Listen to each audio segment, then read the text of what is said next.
Hi everybody, welcome back to another episode of Rachel's Page Turners. Today I'm going to be talking about my least favorite reads of 2016. I didn't say it when I did my most favorite books of 2016, but for that particular video I wanted to only keep like books I rated a 4 or a 5. So for this video I wanted to talk about books that I only rated like 1 to 2 stars on Goodreads, and it's actually pretty amazing. I didn't rate any books 1 star for the year, so I only have like 5 books for this list rather than the 10 I had for my most favorite books. And much like my previous video, I only place the books in chronological order. So how I'm organizing them in this video is not necessarily how it's placed is my least favorite to my most least favorite. It's just like how I read them during the year. So the first book I'm going to be talking about is Brooklyn by Combe Toibin. I actually read this back in March of 2016. Books and Quills had talked about this book on her channel, and I usually like the books that she talks about, and so I was intrigued. And also the book is about an Irish girl, and I am of Irish descent, and so there was just a couple reasons of why I wanted to read this book. Just a quick overview of this book. The book is about a girl named Alice. She is our protagonist, and she leaves home for the first time. She immigrates from Ireland to Brooklyn, and that's where she kind of had what was described to me as her coming of age tale. And I really didn't see that in this book. I felt like Alice was forced into making decisions that she didn't want to make throughout the entire book.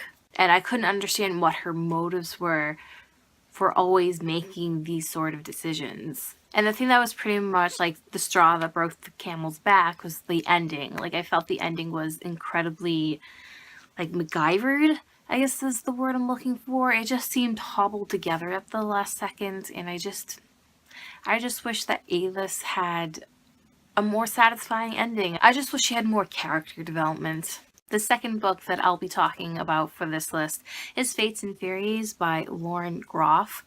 I actually read this for the Best Friends Challenge that I did with AD Pie Bookworm. This is like one of the books that she challenged me to read during 2016. The only thing that I really got from this book is that like incredibly flawed people live incredibly pretentious lives. I mean, I'm glad that I was able to see the main characters, Mathilde and Lotto.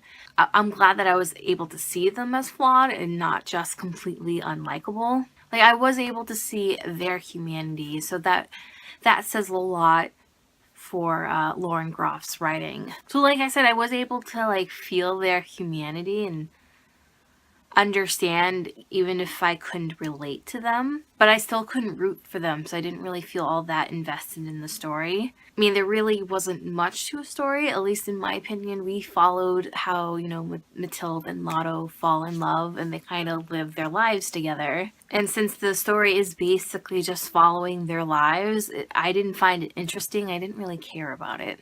The third book that I want to talk about for this list is The Last of the Fire Drakes by Farah Omarboy. This particular book was actually sent to me for an honest review. I don't have it anymore. I actually, unhauled it. And this was another one that was very disappointing. I was very excited to read The Last of the Fire Drakes because the main character, Aurora, is, she finds out that she's originally from this magical world, and there was just a lot of parallels to Harry Potter. That was like awesome. This is basically a gender bent Harry Potter story, so I was like very much ready for it. I really was interested in the story, but all the characters were to be desired. Like, most of the characters, if not all, were pretty like one-dimensional and lackluster. But I do have to admit, a couple of these characters, as much as I wasn't impressed by them, they still made me laugh. I just can't say the same of the protagonist, Aurora. I felt like she was a silly girl that had no concept of consequences, which didn't make sense to me. And I am a reader that has to like, or at least be able to relate on some level to the protagonist in order to root for them. I just disliked Aurora from not quite start to finish, but pretty close to it. The next book that I want to talk about this list is The Murk in the Midnight Hour by Jane Nickerson. I picked this up for October as part of my spooky October reading TBR. The Murk in the Midnight Hour was a Tam Lin retelling, at least That's what I'm told. I don't know the story. Actually, haven't really heard of the story until I picked up this book. So I'm just going to talk about it as if it's its own entity. Now, I liked the first half of the book, which is why this book made it to like a 2-star rating and not a 1. I thought the world building was very beautiful. Like, I at times was willing to believe I was in hot, humid Mississippi. And Jane Nickerson had really taken her time at the beginning. But by the halfway mark, her pace like completely changed. The basic story is about like the Southern Belle finds a northern like rebel in a cave. Like the story is taking place during the Civil War, and she like tends to him. They fall in love, and that's the basic story. But there is like a hoodoo element to the story. I didn't think the hoodoo element made sense to me in the story. I feel like the story would have been fine without it. But back to pacing, I did say like the love interest, he gets introduced halfway through the story, and then soon as he gets introduced, like the climax happens and things starts being like rushed and put together. So because I didn't feel like I had enough build up or enough like connection time with these characters, like I struggled to connect with them. I was just very unsatisfied with the ending on this one. And number 5, the last book I want to talk about for this list, and that is Habib by Craig Thompson. I don't have the actual book with me. It was a library book, but I picked it up because it was just an absolutely stunning book. It was beautiful. Like, I found the cover to be gorgeous. I thought the artwork was really detailed. And again, that's why I made it to a 2 rating and not a 1. One of the things that really bothered me, the extent of rape in the story. Like, I knew it took place, but I didn't realize to what extent it would have in the story. Most of the time, it was just showing violence against a woman just to depict that it is, you know, a cruel world that they were living in. The only relevance it had to the story is that Zam, who is one of the main characters, he witnesses his friend's rape, and that messes with his perception of his sexuality and gender.